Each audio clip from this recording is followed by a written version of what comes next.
Hi. All right, so we're going to go ahead and get started with chapter 2. I hope you enjoyed chapter 1 yesterday, and I hope you're enjoying this book so far. It's not starting too crazy right off the bat, but I promise you it is about to get wild. So it's kind of like a roller coaster. Get strapped in and get ready to roll. So we're going to go ahead and get started with chapter 2, and then we're going to go to our mini lesson. So yesterday we were focusing on setting and how that affects our characters. So we're going to continue to kind of look for that today. And then we'll kind of look at the skill for today. All right, so chapter 2. All right, chapter 2 is called The Hidden Way.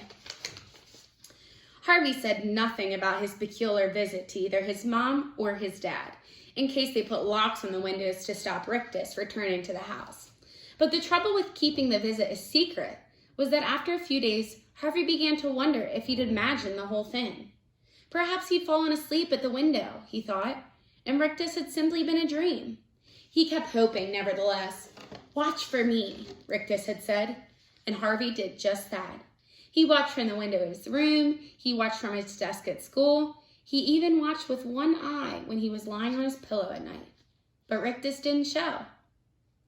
And then, about a week after that first visit, just as Harvey's hope was waning, his watchfulness was rewarded. On his way to school one foggy morning, he heard a voice above his head and looked up to see Rictus floating down from the clouds. His coat swelled up around him so that he looked fatter than a prize pig. "How you doing?" he said as he descended.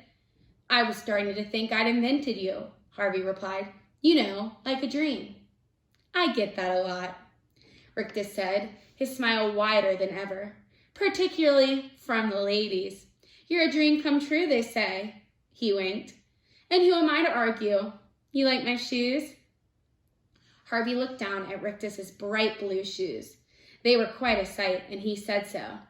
"I got given 'em by my boss," Rictus said. "He's very happy you're coming to visit. So are you ready?" "Well, it's no use wasting time," Rictus said. "There may not be room for you tomorrow." "Can I just ask one question?" "I thought we agreed." "I know, but just one?" "All right, one. Is this place far from here?" "Nah, it's just across town." "So I'd only be missing a couple of hours of school?" "That's two questions," Rictus said. "No, I'm just thinking out loud." Rictus grunted. "Ugh. Look," he said, "I'm not here to do a great song and dance persuading you. I got a friend called Jive does that. I'm just a smiler. I smile and I say, come with me to the holiday house. And if folks don't want to come," he shrugged, "hey, it's their hard luck." With that, he turned his back on Harvey. "Wait!" Harvey protested. "I want to come, but just for a little while." "You can stay as long as you like," Rictus said, "or as little. All I want to do is to take that glum expression off your face and put one of these up there." His grin grew even larger. "Is there any crime in that?" "No," said Harvey. "That's no crime. I'm glad you found me. I really am." So what if he missed all of the morning at school, he thought. It'd be no great loss. Maybe an hour or two of the afternoon as well, as long as he was back home by 3 or 4, certainly before dark. "I'm ready to go," he said to Rictus. "Lead the way." All right, so I think our setting is about to change. So we'll kind of be looking to see where he's going to next and see how he acts when he's there in that setting. Millsap, the town in which Harvey had lived all his life, wasn't very big, and he thought he'd seen just about all of it over the years. So that's kind of where his house is. So he lives in Millsap.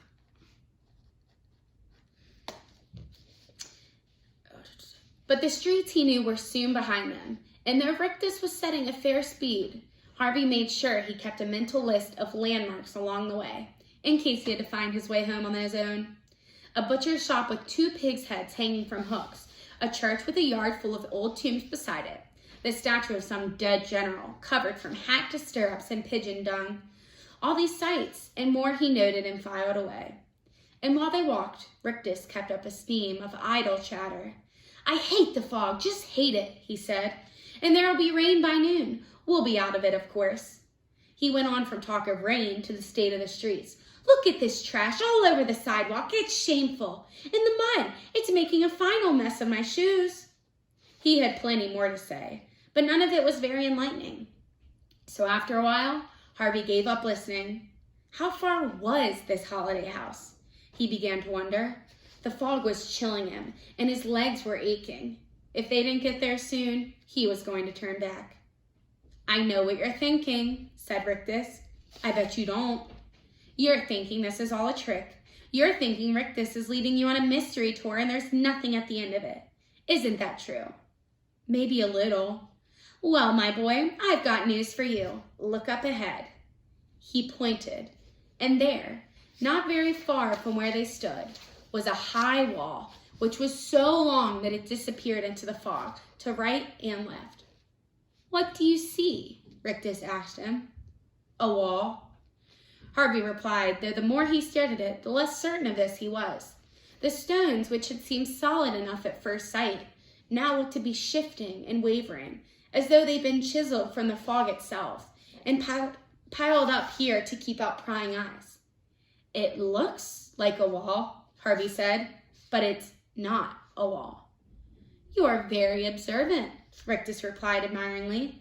Most people just see a dead end, so they turn around and take another street. But not us. No, not us. We're going to keep on walking. You know why? Because the holiday house is on the other side? What a miraculous kid you are, Rictus replied. That's exactly right. Are you hungry, by the way? Starving. Well, there's a woman waiting for you in the house called Mrs. Griffin. And let me tell you, she is the greatest cook in all of America land. I swear on my tailor's grave. Anything you can dream of eating, she can cook. All you have to do is ask. Her deviled eggs? He smacked his lips. Perfection. I don't see a gate, Harvey said. That's because there isn't one. So how do we get in? Just keep walking. Half out of hunger, half out of curiosity, Harvey did as Rictus had instructed, and as he came within 3 steps of the wall, a gust of balmy, flower-scented wind slipped between the shimmering stones and kissed his cheek. Its warmth was welcome after his long, cold trek, and he picked up his pace, reaching out to touch the wall as he approached it. The misty stones seemed to reach for him in their turn, wrapping their soft gray arms around his shoulders and ushering him through the wall. He looked back, but the street he'd stepped out of, with its gray sidewalks and gray clouds, had already disappeared. Beneath his feet, the grass was high and full of flowers. Above his head, the sky was midsummer blue. And ahead of him, set at the summit of a great slope, was a house that had surely been first imagined in a dream. He didn't wait to see if Rictus was coming after him, nor to wonder how the gray beast February had been slain and this warm day risen in its place. He simply let out a laugh that Rictus would have been proud of and hurried up the slope and into the shadow of the dream house. And that is the end of chapter 2. All right, so a lot happened here. We have this possible solution. So his problem was that he's bored and he doesn't want to be at home or at school, and he lives in Millslap. And the solution that we now have is Rictus is taking him to the holiday house.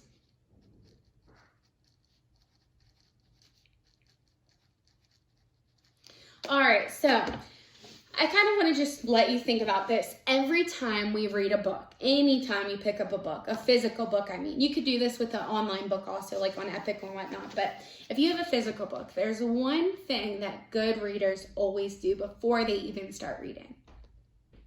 And I want you to kind of think about, what is this thing that Miss Ransom always says to do before you start reading a book? It's orienting yourself to the text or previewing the text. Miss Ransom did not do this yesterday. So how is Miss Ransom going to even know if our statements yesterday about the setting were even accurate? So what I'm going to do as a good reader is I'm going to go back and look at the cover and look at the back of my book and see if there's anything that kind of gives me some clues of what the setting might be more elaborately, and see if there's any clues that can help me kind of understand what else is happening in the story. So again, this is a novel, The Thief of Always, and this picture that's on the cover looks like a haunted mansion almost, and it looks dreary, and it's dismal, and it's black and white here. And then on the back excerpt, it says, Mr. Hood's holiday house, and now we know what the holiday house is, has stood for 1,000 years, welcoming countless children into its embrace. It is a place of miracles where every childhood whim may be satisfied. There is a price to be paid, of course, but young Harvey Swick, bored with his life and beguiled by Mr. Wood's wonders, does not stop to consider the consequences. It is only when the house shows its darker face, when Harvey discovers the pitiful creatures that dwell in its shadows, that he comes to doubt Mr. Hood's philanthropy. But the house and its mysterious architect are not about to release their captives without a battle. Mr. Hood has ambitions for his new guest, for Harvey's soul burns brighter than any he has encountered in 10 centuries. So we just learned a lot. This holiday house is, Mr. Hood is in charge of it, and that's who Rictus was talking about. His boss is excited to see and to meet Harvey, and this place that Rictus is calling so happy and positive apparently may have a dark side to it. So what Harvey thinks it's going to be might not actually be what it's going to be. So today I want to teach you another layer to kind of add on to the world of fantasy, is that expert readers should know that when they pick up a fantasy book, that our main characters are not going to be as knowledgeable and aren't going to be filled with that much background information when starting a story. So we can kind of see this firsthand with Harvey. Harvey doesn't really know much going into this book.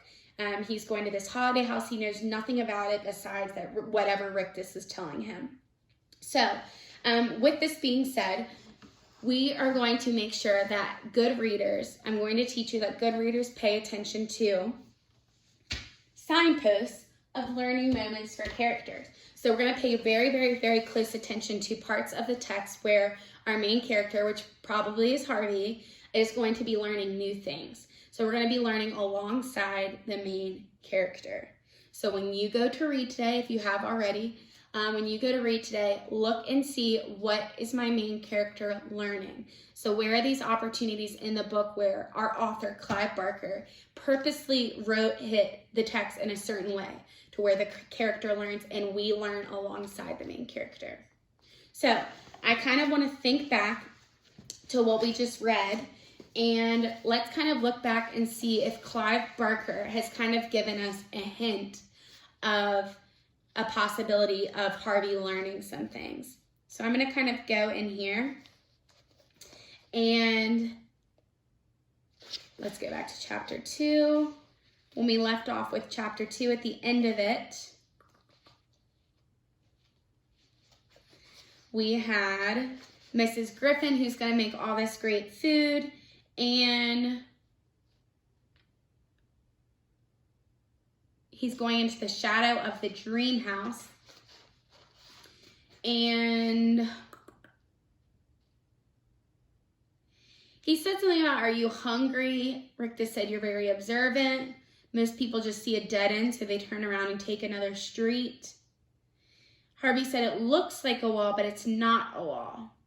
So this is making me think that this is fantasy and that it's not all real. So I'm thinking that if we walked with Harvey and Rictus, it looks like a wall, but it's not actually a wall. So if you were just taking a walk down the street, there's not actually a wall there, and people can't actually see this holiday house.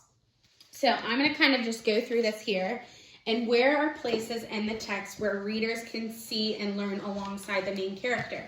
So as you're reading The Sisters Grimm, these are going to be some places where you pay attention to the main character learning something and you learning alongside them. Direct questions and answers. If our main character is asking someone a question and getting an answer, or if someone is asking the main character a question and getting an answer, this is going to be one of those times where new information is given. Explanations or stories. So let's say if Rictus started to tell this elaborate story to Harvey. He is learning new information and we are learning it alongside with him. And then unfamiliar experiences.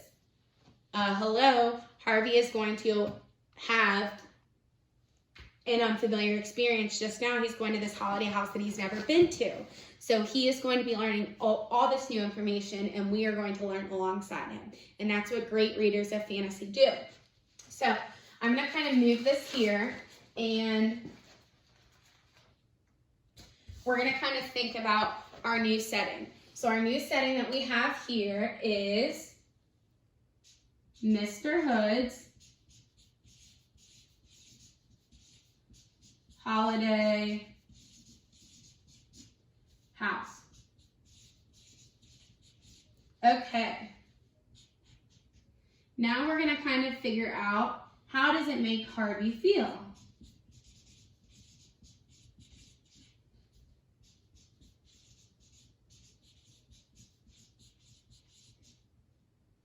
And I kind of want you to turn and talk.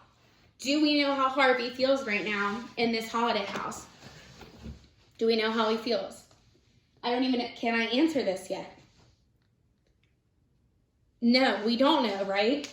We know how Harvey's expecting to feel going into this holiday house, but we don't know how he actually feels once he gets into this holiday house, because he's just now arrived there. In the next chapter, we'll go more into depth with that. So I hope you enjoyed this second chapter. I hope you were writing down some things as you were listening to me read. And I hope you're looking forward to chapters 3, 4, and 5 that will be for the rest of this week. Take these things, so setting, learning alongside the main character, and transfer those while you are reading and writing while you're reading the Sisters Grimm. So just because Miss Ransom doesn't say you need to be writing while you are reading, you should naturally pick up a piece of paper and have it ready, just like you would if we were in the classroom. So when you are continuing to read Sisters Grimm, you need to have things out ready to go to write while you're reading. And I'm just going to show you right now. This was Miss Ransom's reader's notebook for the Sisters Grimm. I've already read the entire book. And these whole pages were about the Sisters Grimm. So that doesn't tell you anything, then it should. So I'm not saying yours needs to look exactly like mine, but it should be filled with lots of great things, and hopefully it kind of helps fill your brains with lots of knowledge. Okay? So tomorrow we'll have a new skill to kind of focus on that you can transfer into your reading. Okay? Talk to you soon.